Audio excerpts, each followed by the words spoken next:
Welcome, everyone, to Tesla Owners of Silicon Valley. We have a special podcast for you this morning. I feel like there is no introduction that needs to be made, but in case you don't know him, he is known as the Teardown Titan. He runs an amazing channel tearing down absolutely everything as far as it comes to vehicles. Let's give it up for Sandy Munro. How's it going? Great, John. How are you? Doing good, man. So thankful to finally get some time with you. I know things are always busy at the Munro household. So thank you for your time today. Yeah. Well, I've always got time for you, John. Always. Well, let's just jump into it. Sure. Tell me, so obviously this is a little bit of older news in that you did tear down a Cybertruck, but just tell me, what was it like to tear down the Cybertruck, and what were the biggest differences that you noticed from the Cybertruck versus the previous Tesla vehicles? Okay, so tearing it down first off was was a chore. It's not made like other vehicles, so we had to think about it before we just dove into it, and but when we did get into it, we were pleasantly surprised to see how easy it was to access certain things, how fasteners were in the right place and they were the right size. And there wasn't a whole bunch of them. I don't need to use my whole toolbox full of sockets to get everything to pieces. We were very, very impressed by mostly the technologies associated with the electronics. I mean, okay, the outside skin. Actually, our report that we sell on the truck is basically geared to the things that our customers really want to know about. They didn't care about the seats. They didn't care about the instrumentation or the inside of the car. There's nothing really there that's from a technology standpoint a real big standout. But everything electronic, the drive-by-wire, the 48 volts, the rear steering, and all that stuff. That's what's in our report this time. Not all of the other mumbo jumbo that is interesting, I guess, but it was a big project, and so consequently we focused our attentions on what we thought what our customers told us they were interested in seeing. Everything else we just kind of abandoned on. And if we really go into it, the things that were really exciting for us was, like I say, the electronics and the electrics, the 48 volt system and whatnot. And then the surprises. I mean, we had a ton of surprises. One of them has gotten a lot of press. It's this circuit board here. And I got to figure out where the heck the little note is. But one of the circuit boards had a note on it. And say like Hi Sandy. The Hi Sandy note. Yeah, here it is. Here. It's right there underneath my finger. But that was really a shock. And then there was a whole bunch of Easter eggs and whatnot. I don't even know if we got them all up. The car is loaded with them. The way they stamped some of the parts, there's little things that emboss out on the suspension, everywhere. I mean, they're all over the place. They're little things that the only people who are going to see them is us and other people who tear the cars to pieces. But the bigger surprises were, I thought with the Ethernet ring, we were going to see, a fully integrated Ethernet ring, but that wasn't the case. Sometimes the Ethernet, which is wicked fast, that's what you need for crash avoidance and stuff like that. You need to move faster than what CAN bus would give you. Anyways, it still had CAN bus. It still had other voltages other than 48 volt. They used what they had to connect to some of the suppliers, some of their suppliers that would be classified in other OEM vehicles as like tier 2. They're using them directly, and they don't have connections for 48, so they it get dropped down to 12 and 6 and all kinds of other different voltages, depending on what they could do or what the application was and how much voltage actually the system could allow. And then I don't know if you heard, but Tesla has just come out with a what was it, like those connected cables, like the 6 of them?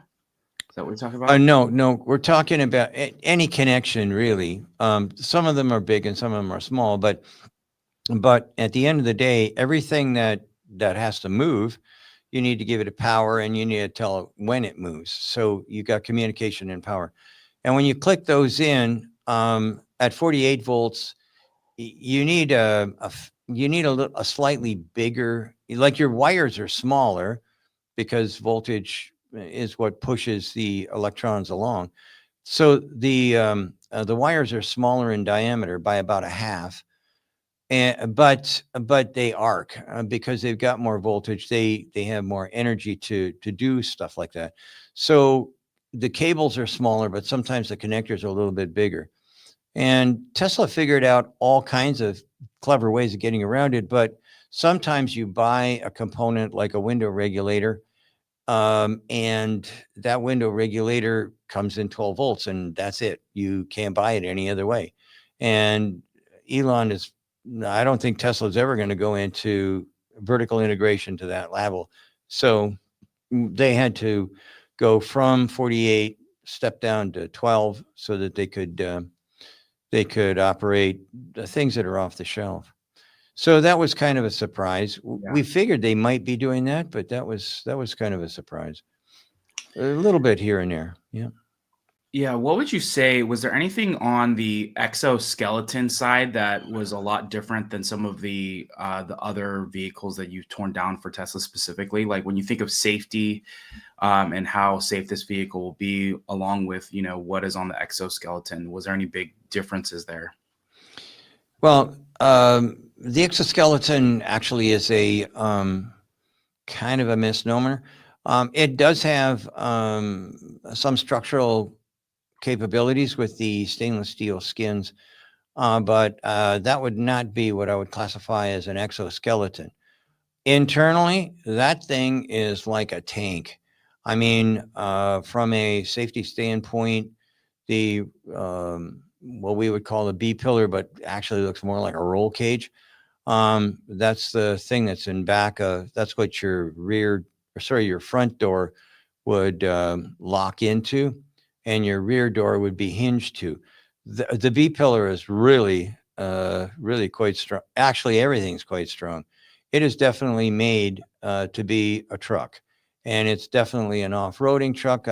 We didn't do anything on it because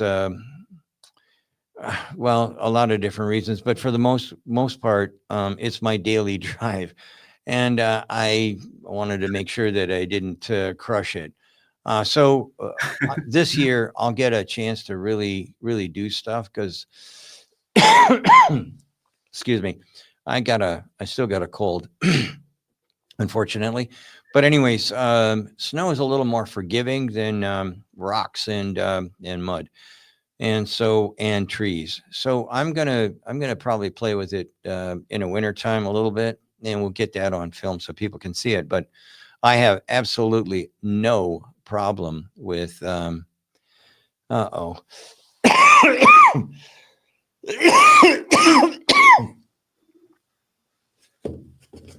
No worries, man. It's sorry.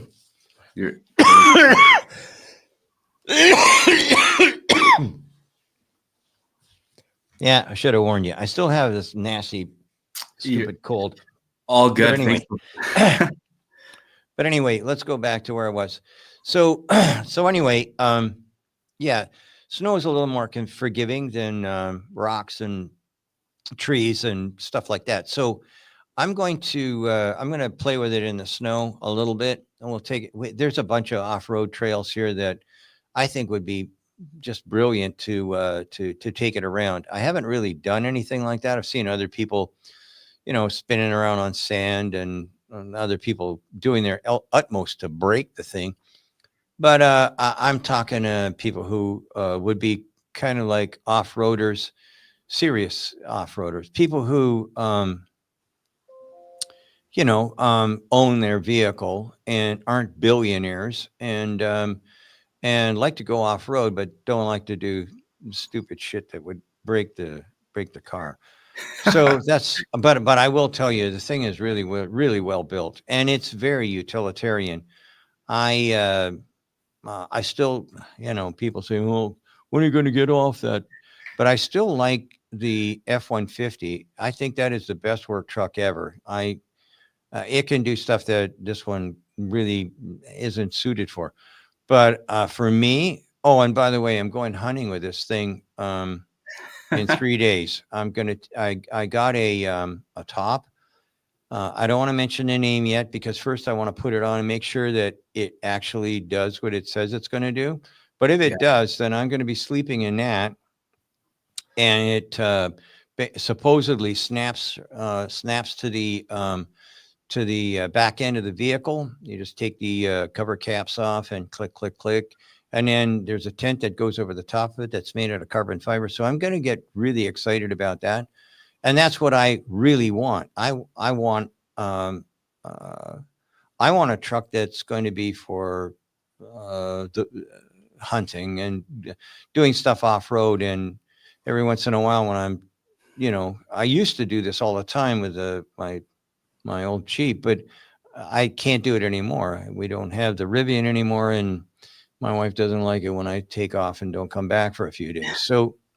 But I think that this is going to be a good deal for me. I'm very excited. There's a ton of people that have brought out little doodads that have a good idea. Some of them aren't quite ready for prime time yet, but the truck just lends itself to innovation on top of the innovation of the truck itself. So the exoskeleton is not really an exoskeleton. It does stop a bullet and whatnot. We already tried that out.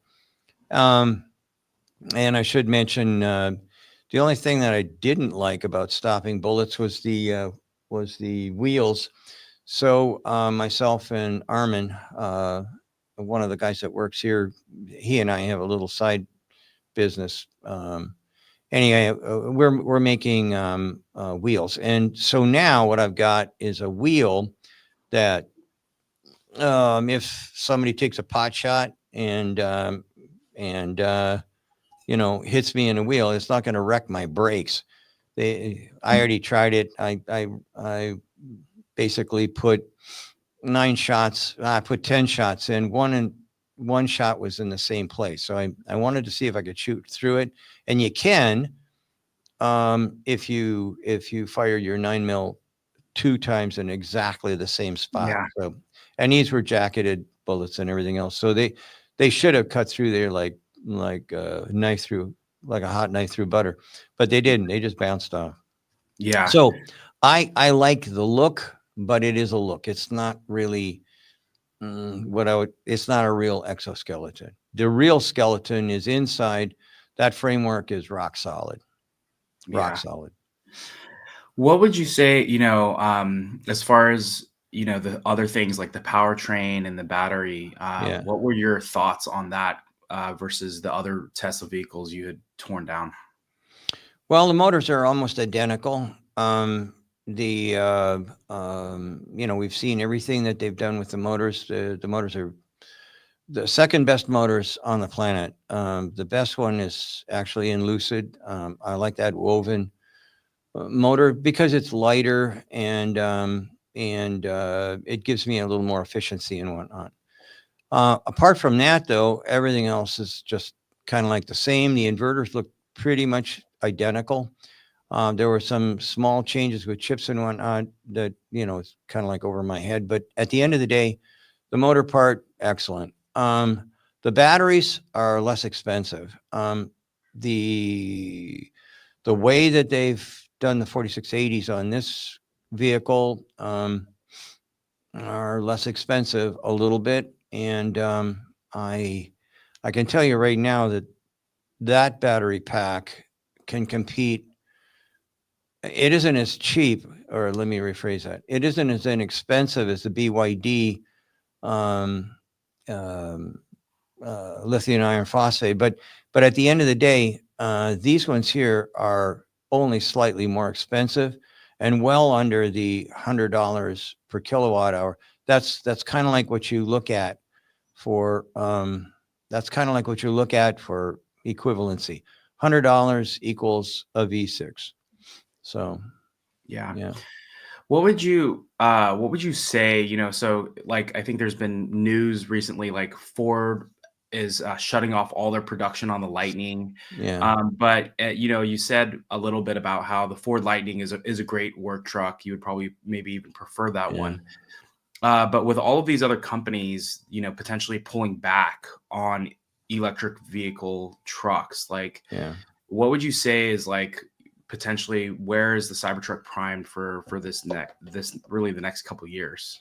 And they've gone now non-foundation series, right? Yeah. So the price is going to go down, and that'll mean that the market will go up. So for me, I believe that about there's about 300 million or so people here in the United States, and probably about 1 million of them would like to go off road, and that's where I sit. Do I want a trailer? No, I can't take that off road. Do I want to have a bunch of goofy, door handles or put ducks on my front? No, I don't think that's going to work for me either. So the guys that are like myself, they're going to buy it. They're going to want, that's a car to desire.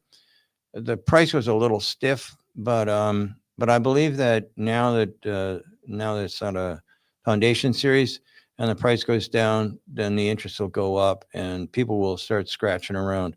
Everybody that I know that has one likes it a lot and is having a good time with it. You mentioned Ford and all the other guys pulling back. That's because Wall Street wants to kill them all off. Now, what do you mean Wall Street wants to kill them all off? They don't want them to invest. They want to have them a good quarter. Can you have another good quarter? The Wall Street people are naive, I guess would be the right word, or ignorant. Maybe ignorant. They just don't realize what happens when you shut the plants down. And they don't realize what that does to the market as far as acceptance. Quite frankly, there's a tremendous, at least I've noticed it, a tremendous marketing campaign against especially electric trucks. I have no idea who's behind it, but when I walk into a room and whatnot, and I say, Ford, like, oh no, blah, blah, blah, blah, blah. And I said, well, wait a minute, I got one. Our guys love it. Well, what did you just say? And then they rattle off some goofy thing I've never heard of before, ever. And I'm just stunned. What do you mean that I never heard of that? Wait a minute, let me check that out. And just a pack of lies. I don't know where it's coming from, but it's really effective. And like, I'm not a marketing guy. I don't know much about that kind of stuff, but I do know that, but I am a historian. And I know when the Nazis wanted to turn the whole country in a new direction, hey, you know what? They used marketing. Propaganda is really effective. People get sucked in so easy. It ain't even funny. And then they repeat it to their friends. So I don't know what's going on. I can only tell you one thing for sure. That slowdown will really hurt everybody. So that's what I know about that. But it didn't hurt Rivian. I mean, they don't seem to be having any problems. They seem to be selling okay. Yeah, I think they did reduce their target a couple of times this year, but I think they're still moving forward. Yeah. And yeah, I mean, what is crazy, I think, as we all saw, we don't have to get into this, is just, how, as you would say, propaganda media portrays certain things, but that's the big thing, I think, in the adjustment with Twitter and X. But jumping into the Robotaxi event, you were there. What were your thoughts? Like because you've torn down, every Tesla vehicle pretty much. You've seen it all. You've been around the bend, especially when it comes to the automotive industry. But what was it like to see that thing, and what were your first impressions? I was delighted with the Model 2. I don't call it the Robotaxi. That's bullshit. I'll tell you what, that is the Model 2. And the Model 2 to me is absolutely perfect for the young buyer. And we were talking with Grace, who's going to be 24 next week. So, Grace loves the idea of not having to drive. Huh, why should I drive? And Grace gets paid extremely well, and she's been saving her pennies forever. So she'll probably be one of the very first buyers of a Model 2. And she will get into it, or she'll probably walk up to it and talk to it, and the door will open and she'll get in and she'll tell it where to go, Jeeves, and away they go. And that's kind of like kids today do not want to go back to another school just to learn how to drive a car. It's going to be the same thing as, I could learn to drive a car. Would you like to drive a small airplane? How many hours is it? Well, somewhere between 1,000 and 1,500. How much to drive a car? I can probably learn how to do that in about, 48 hours. I'll drive a car. Now you're going to get into a situation. Do you want to drive a car and train for 48 hours and then get an outrageously high insurance bill and chance for accidents and everything else? Or would you like this other vehicle, which costs you $25,000 or thereabouts, and you don't have to drive it at all? It just goes from here to there, and you and your person of interest sits next to you, and you're on your way. Which one are they going to do? This is a no-brainer. This is a no-brainer. And the ones who have the least amount of brains are the ones who keep thinking, oh, this is a taxi. Yeah, it is. No question. No question about it. But it's still the Model 2. Well, what about a steering wheel and a brake pedal and why add extra money to the vehicle? I mean, this is just so simple. And yet I saw the cake eaters, shrimp eaters, whatever, at the show. Okay. That were on the other side of the court. I was on with the normal people, but there was a lot of ritzy kind of guys on the other side, or people who learned of everything secondhand that populated all the media magazines and whatnot in New York, and I was so disappointed. Really? Wow, that's amazing. I've been in this business since I was 16, and guess what? I was blown away, and I'm 75 now. I was blown away. I couldn't believe the technology that was in there. Oh, but the robots were, are you kidding me?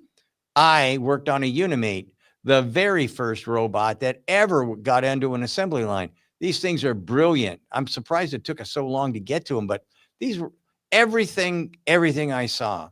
The Model 2 was brilliant. Slight rip off there from Aptera on the doors. That looks like an Aptera door to me, but what do I know? But the way it was received by the analysts and the press, totally wrong. But you know what? Karma. There is a God. I loved it when they threw him under the bus and the stocks went down and the shorters had a good time selling property that doesn't belong to them. And then what happened? Oh, the stock went to the moon. Why?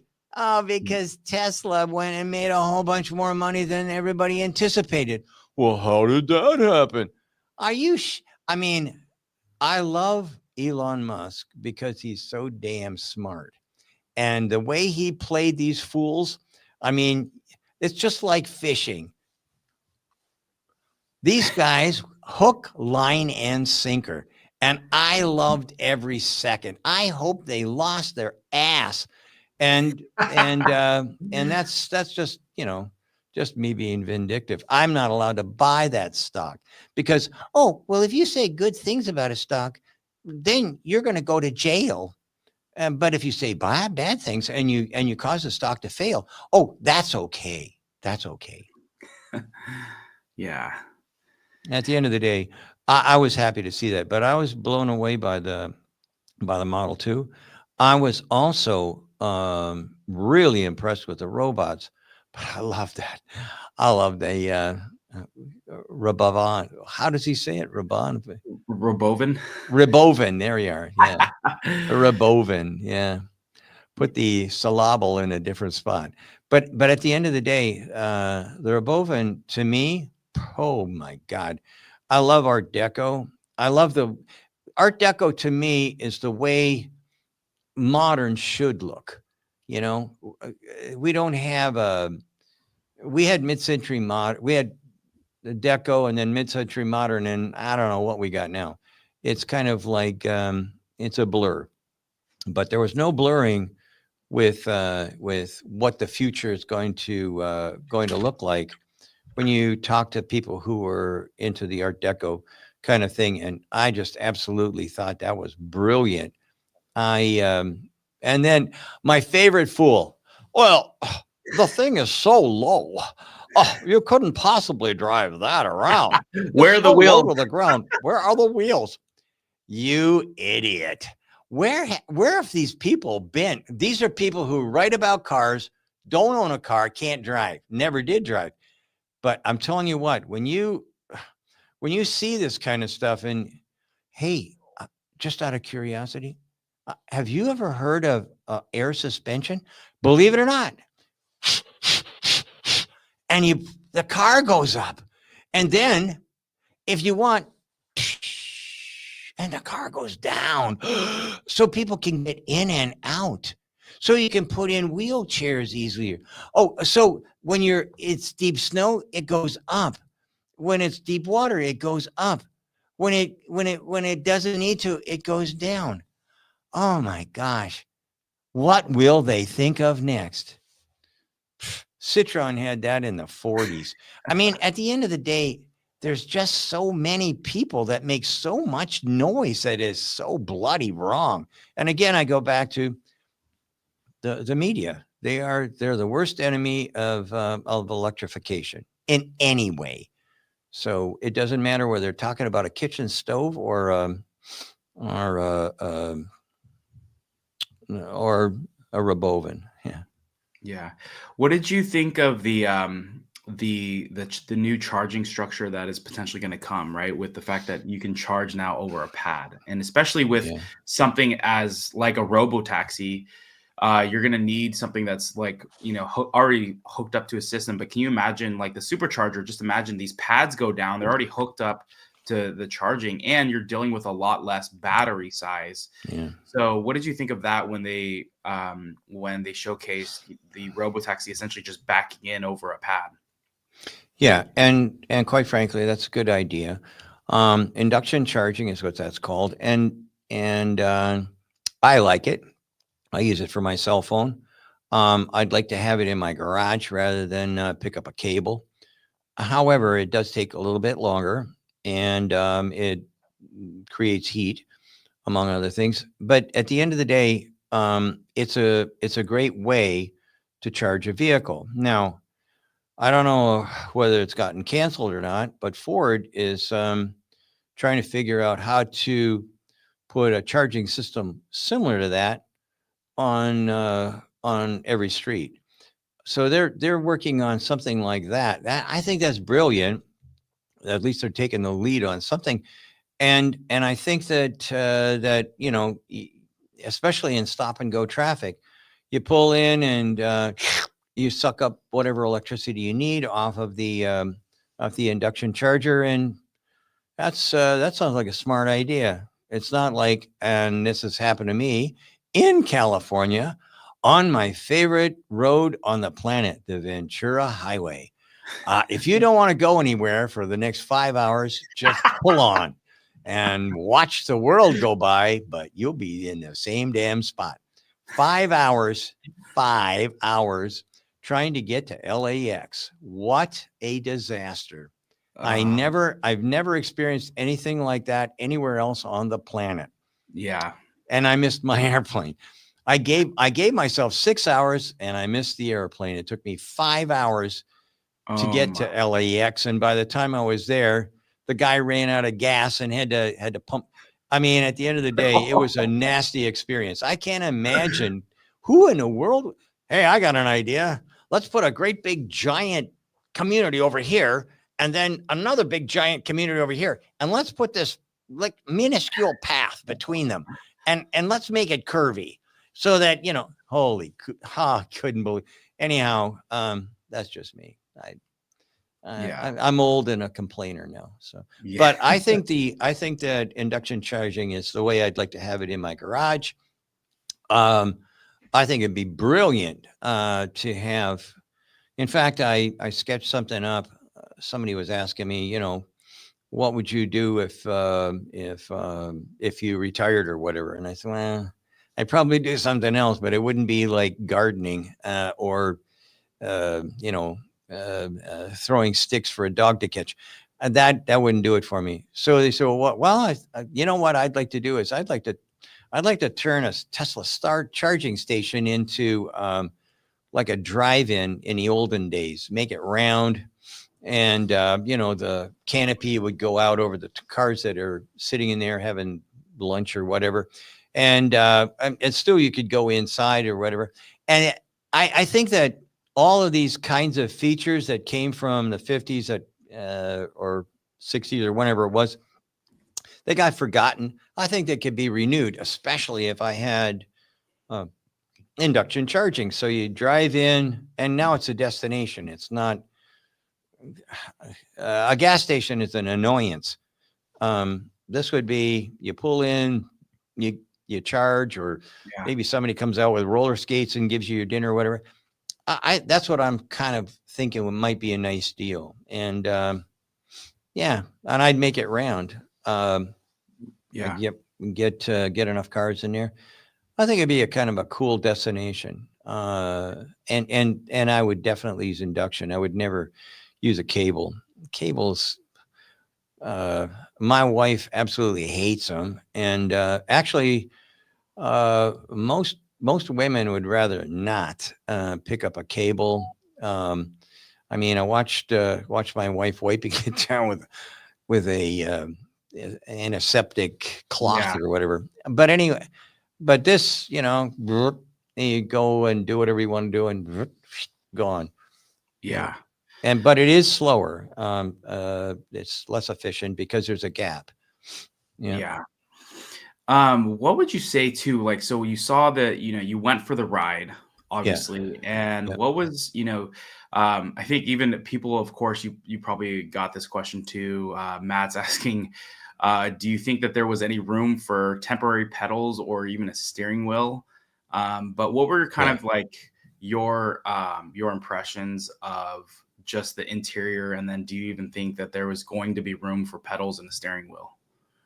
Well, I'll do the first or the last one first. Yeah, there's plenty of room, no problem. It's not a big deal. Actually, why do I want a steering wheel and something like that? Why don't I have a joystick? I mean, really, we have this old-fashioned, we have to do it like that. In the olden days, they went from a tiller. Did you know that? The original cars had a tiller. That's how because after all, they have a boat. Boats and tillers. It seems fair. And then they went to the steering wheel. Ooh. Now, I mean, show me anyone that does not know how to use a joystick. Anyone. I mean, kids 2, 3, 4 years old. Why do we have a steering wheel? Why do we need to have a great big round thing, especially if it's got an intermediate shaft that can act like a shish kebab? Why do we need that? What earthly reason? Well, grandpa may not be, I'm 75 and I can use one. I don't quite understand why we still have a steering wheel, but let's say we wanted one. Okay, you can fit it. Pedals, no big deal. It's just wires. It's just a bunch of wires. That's all there is. Steering wheel does not, on a Tesla Cybertruck, does not have and an immediate shot. There's nothing physically that attaches from the steering wheel to the steering mechanism. Nothing's there. It's just a bunch of wires.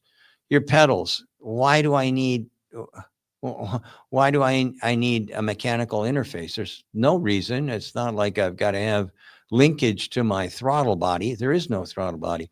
It's just wires, and they go to an inverter, and that's it. That tells me how fast I'm going to go. There's no reason for any of that stuff. And the screen is quite big in that car. I think it's because now you can, you can go to the movies while you're watching a movie. That kind of stuff. It's like amazing, the inside. So none of that stuff is a problem. That's all easy peasy. Yeah. What would you say, so when you think about it from a manufacturing process, I mean, you've gone to a couple of the factories, done tours, you've had exclusive interviews with the leadership team as well. But when you think of like the manufacturing process, do you think that this is going to be different than anything that they're currently doing? Or, like, do you think they're going to have, I mean, they're probably already working on it, but any additional challenges or things that they're going to face specifically with this type of vehicle? Well, if they go with the existing design, so let me, I skipped one thing. The interior is what I would call utilitarian. This is not luxurious by any, there's no fancy materials and whatnot. This is utilitarian because they said it was a taxi. And in a taxi, people throw up and drop their drinks and don't give a damn because it's a taxi. Okay, so at the end of the day, the inside of that vehicle is extremely inexpensive. It's utilitarian though, so it's a little more rugged than what you'd find in a normal vehicle. Now, when we start looking at what was it you just asked for? I'm sorry, I got sidetracked here. We were just talking about the interior, like specifically. Yeah. No. The manufacturing process. Yeah, there we go. Or as they scale and ramp it. Yeah. So the manufacturing processes that they have are pretty much easy peasy, run of the mill. They already have a deep background on what they can do in order to make that happen. My guess is that they'll probably utilize large castings for the front and rear, and then they'll have an extrusion, and then they'll bring the the battery pack and the seats in at the same time. It's a great way to manufacture a vehicle. Now, the vehicle that I was driving around in, the outside skins were made out of carbon fiber. Carbon fiber makes a different sound than, like, that's aluminum. But if you ring steel, it's got a different sound, and carbon fiber has a unique sound as well. And I knew it was either carbon fiber or some really fancy glass fiber. So anyway, I asked them, and a couple of guys said, "Well, I'm not really allowed to say." I said, "It's carbon fiber in it." Yeah. So making a car out of carbon fiber, excuse me, making a car out of carbon fiber, if you use something called SMC, sheet molded compound, that's a good idea. It's fast. Sheet molded compound of carbon fiber is very light in comparison to everything else. It's like half the weight of aluminum for more strength. Hang on a second.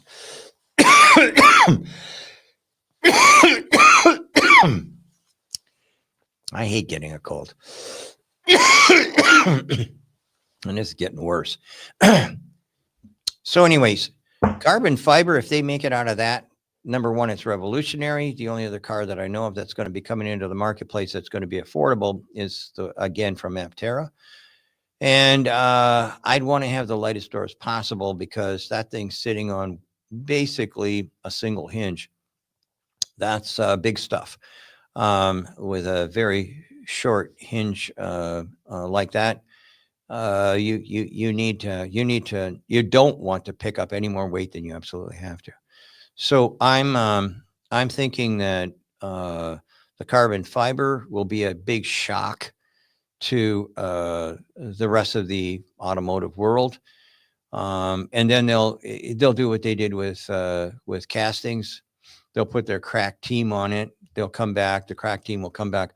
Well, in 1957, we did a study and we just looked that up and we agree 100%. Because the biggest thing you can do is say, hey, boss, we're going in the wrong direction. That's bad for your career. So I believe that what will happen is that if I can get my hands on one of them and I do reverse engineering and costing and all that other stuff, I'll come back and say, hey, this costs less than this. And the next thing you know, it'll be, Sandy doesn't know shit, and I'll get another Wall Street spanking. But I don't care, because you know what? Everything here is dead accurate. We don't screw around. We're not kissing anybody's ass. I don't have to. If somebody doesn't want to work with us, I don't care. Somebody else will. And if the somebody else happens to be your major competitor, you're going to be in deep trouble. So at the end of the day, I will do exactly what I always do. As soon as I can get one, I will tear it apart. I'll analyze it. I'll tell you what I think. And I'm pretty sure what I'm going to be thinking is that they figured out how to build a car different than everybody else again. It's like amazing. They always do it again and again and again. You'd think that everybody else might like saying, maybe we should try and get ahead of the curve instead of waiting to be second but better dressed. And that's what I hear all the time. Well, we're going to be coming in second but better dressed. Yeah. Nobody cares anymore. Everybody's ripped jeans. Nobody cares about better dressed. Believe me. Yeah. Yeah. I would agree with that. Like legacy auto for sure. I think that's the biggest thing. They're like, oh, well, we know where we are in the market. We're not going to be Tesla and the most innovating. But the problem with that mindset is that you're going to continuously fall behind to the point where you bankrupt yourself, right? You're just product, because at the end of the day, the product is going to sell itself, Yes, actually, I just used that analogy. I was interviewed last week sometime, and I used the you're in a race kind of a thing. So let's look at the 100-yard dash. So everybody's standing or getting ready to go. All the OEMs are at the 0 line, right? And a guy fires a gun, but the competition from China is at the 50-yard line, along with Tesla and Rivian. How do you catch up? Yeah. Are these going to just, I've got a good idea. Let's just stop here and let everybody catch up. It doesn't work that way. This is business. It doesn't work that way. Nobody is going to wait for you to catch up. Anytime I hear that, every time I see it, it's always by people who haven't got a clue. Nobody waits up. Nobody. Nobody. 0. Only a fool will get into a race and say, I'm just going to stop because the other guys, I feel sorry for them. Now, maybe if you're woke or something like that, maybe you will. But I can guarantee you, none of the guys who want to make money are going to sit around and wait for somebody else to catch up. It doesn't work that way. They want, if they're in business, they want to win. So, yeah. And that's the biggest problem with trying to compete with China, because they truly want to win. They have a totally different attitude over in China. They all want to be millionaires, and they all are very, very, very inventive. And they don't walk from place to place. They hustle. They run. These guys, they understand time. Everybody. I don't know. Have you noticed that every time somebody starts talking about, we've got to do this or got to do that in North America, they say, well, we've got to save some money, or we've got to save. You can't save your way into prosperity. It doesn't happen. And every time they say, well, we're gonna hold production on this or hold production, but at the end of the day, that's just going to make you fall further behind. That's where, let's just rest on our laurels. I can't fathom the concept, but that seems to be the way we do it here, or at least the way it's accepted here. That's what they teach, I guess, on the East Coast. I wouldn't know. Yeah. When you think of like the Robotaxi and, obviously it's a smaller vehicle and stuff, like, and if it's made from carbon fiber, I mean, how will Tesla approach like just making sure that it's obviously very safe with making a very, very compact car? Carbon fiber is way stronger than steel, pound for pound. And by the way, I don't know if you're aware of it, but the 787, which it doesn't have any problems. Munro and Associates we were the lead consulting group on the basically everything inside the vehicle, inside the aircraft. We worked on all the interiors, electronics, cockpit, empennage, a lot of different things. We didn't do the first skins, but we did everything else. And guess what? It was all carbon fiber. Carbon fiber is it's magic. It's phenomenally strong. It lasts forever. It never corrodes. I mean, if they made the pyramids out of carbon fiber, not only would they be lighter, but they'd look like they were brand spanking new. The stuff is brilliant if you use it correctly. And that's, I have no problem with that. In fact, I'd rather use carbon fiber than stainless steel any old time. I love that stuff. I think I'm a big proponent. Yeah. What is your thoughts, kind of as we just think of really just the future of transportation? And I obviously, there was the election this past week, but what do you think, how, let's say they are even able to make this, and let's say they are able to solve, let's say FSD, but more importantly, like, what do you think it's going to be like to actually roll this thing out? Do you think they're going to be facing a lot of overregulation, or how do you think that they will go about doing that? Because the reality is more of like, when will we start seeing these on the road? It always becomes the follow-up question. Yeah. Well, NHTSA will do their best to slow things down, because that's kind of like what they do. They slow things down. Why we still got rear view mirrors? Why? I mean, because NHTSA likes to slow things down. I think that probably what's going to wind up happening is that actually making predictions, sometimes I'm very accurate and get paid a lot of money for it. And sometimes I'll get you so much bad press that, like, I tell you what, I was very happy to see Trump get elected. And the reason for that is because Elon Musk is going to be giving a lot of direction. And with that, I believe that things that are now regulated will be probably less regulated. And as far as I can tell, or as far as I know, I don't believe that we're going to see this gigantic movement away from EVs. As a matter of fact, I think it's going to be accelerated. So we're in a different kind of a world right now. We are faced with the biggest economic threat on the planet, which is China. Because of why? Because of Wall Street, because of everything on the East Coast that said, don't do that.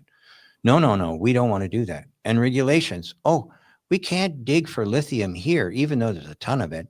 We can't dig for lithium here because there's a squirrel or a lizard that could be endangered. Think of the lizards. Well, guess what? Think again, sweeties, because here's the deal. If you want to win, you have to have a winning attitude, and you have to pull on your little sneakers and run really, really, really fast. And we're not doing that. And I think a lot of that has to do with the regulations that I think the current administration is going to make a big difference in. So at the end of the day, I believe that if we don't address the economic threat that's right on our doorstep right now, we'll lose a lot. And it's going to be the same thing as what happened with the Japanese when they came to the U.S. They crushed. General Motors had 60% market share in North America, and now they got 15. Did they go out of business? No. But they're not the big dog anymore. The other people came in and took their places, and I believe that, okay, Toyota, GM, Ford, they're all pretty big right now. But what happens when BYD shows up? What happens when NIO shows up? And they will. You can't keep them out. Isolationism does not work in the United States. A meritocracy is what we live under, or should be living under. And that free trade agreement or that free commerce kind of idea, yeah, it works real well here. Do the same people win all the time? No. It's just, it is what it is. Yeah. I mean, one thing I would say that, I do think that with the new administration coming in is that there will be a lot more deregulation versus overregulation. Yeah. How do you think that, and even I think last Sunday, not the Sunday before, but the Sunday before that, before the election, I got into a Twitter or X Spaces with May, Elon's mom, and she was talking a lot about how, even if Trump, let's say, isn't the biggest pro EVs, at the end of the day, Elon's going to get him into one of their Teslas, drive him around. He's been in a Cybertruck before, but at least you'll have that. But how do you think potentially that this administration will benefit Tesla, or how will Tesla potentially benefit? Tesla's going to benefit no matter what. I don't care who got in. They're going to do well because they're a good company and they're inventive and they don't listen to the East Coast a hell of a lot. Simple as that. Now, as far as deregulation is concerned, I think that's how Mr. Trump got in, by saying he was going to make government smaller. That's what it is. If he does, great. Good on him, because quite frankly, I am not a socialist. So there you go. And the reason for that is because I look at Europe, and I don't know if you read Bloomberg today. Now they're trying to negotiate with the Chinese. They've spent 2 months. And guess what they've come up with? Oh, I think we've got a platform for how we're going to communicate. Are you shitting me? That's what happens when you have a lot of people who have to deeply think about crap that don't matter. And while they're thinking about that, what do you think the Chinese are doing? Digging more holes so they can pull out more of whatever it is that we need, and figuring out how they're going to tax the piss out of us. Why? Because it's a different way of thinking. Want to win? Or do you want to be mediocre? You pick. And everything is a choice. People don't go out of business. They choose to go out of business. I've been there. I watched them. I've been doing this a long time. Yeah. People don't get pushed out of business. They refuse to act. They refuse to move away from the edge of the cliff that they're about to fall over. Oh, no. It's all going to come back again. No, it ain't. Nothing comes back. So at the end of the day, we'll see what happens. I'm not a politician, and I don't really like waving flags all over the place. But I will tell you one thing. Elon Musk, if he is chosen to be on his committees and whatnot, it'll be a good thing for the rest of the United States. Yeah. Yeah. Well, I know we're kind of getting close to the top of the hour, and I want to just respect your time. But any closing thoughts on just the Robotaxi, the I'm going to say it wrong, the Robovin, the Robovin, Robovin. Yeah. Any closing remarks just on what you saw on 1010? I'll tell you right now. For those folks who read an awful lot of things, I've had a fairly good run in engineering. I've seen lots and lots and lots of advancements that just were astounding in their day. And I would classify as 1010 as one of the best engineering days I've ever had. Period. Wow. Yeah. Yeah. It's hard to, it's really, I mean, and I worked on everything from Barbie to the space station. I worked on Javelin missiles and bombs that, oh, that's a smart bomb. Well, anyhow, all these things. And guess what? I stood there in awe watching robots dance, watching robots giving out prizes, walking around freely in the and when I got into the Robotaxi Model 2 and drove around, and there was bicycles and there was other traffic and there was all kinds of people wandering all over it and no problems. Oh, Yeah. well, it wasn't like, no, don't say that. Have you ever done anything like that? Ever? Have you done anything?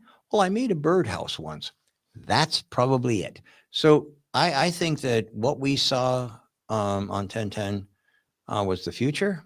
And as an old guy, I like looking at the future. It was brilliant. One last question. What are you looking forward to most with Tesla? Vertical. I want them to do a vertical takeoff machine. VTOL is the future. We've lived in 2 dimensions for too long. Time to move up. So aircraft. Yeah, they're called VTOLs, vertical takeoff machines, and I mean, you've got 2 of them right in your neighborhood. One's Joby and the other one's Archer. Yeah. You might want to have one of those guys on, and they can talk to you a little bit about it. But I will tell you right now that we cannot survive in 2 dimensions much longer. And if you want to compete, you can do it 2 ways. You can try and catch up, or you can leapfrog. If I was in charge of, say, Ford Motor Company, I'd be making a vertical takeoff machine. Oh, who is it that's, oh yeah, Toyota is, well, actually Honda's got aircraft right now. And there's a rumor that they're doing vertical takeoff, and Toyota has funded about 50 or 60% of everything that's gone on with Joby. They've already got a contract with Delta. So vertical is where I'd like to see Tesla going. Wow. Yeah, no, thank you. Thank you for your insights today. My prayers and thoughts will be with you also too, as you're dealing with the cold and all the other things. Cancer. Yeah. What a month. Anyway, go ahead. Yeah. I appreciate your prayers. I really do. I believe in that sort of stuff. I'm a church going kind of guy. And to me, amen, it is. And to me, when somebody says God bless you, I take it right to heart. Thank you so much. Yeah. Really appreciate it, John. Thank you. Yeah.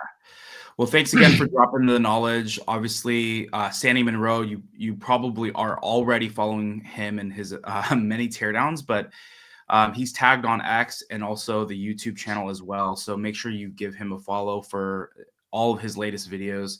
Thank you again, Sandy, for your time today. We appreciate it. No, you're welcome. Thank you, John. Thank you.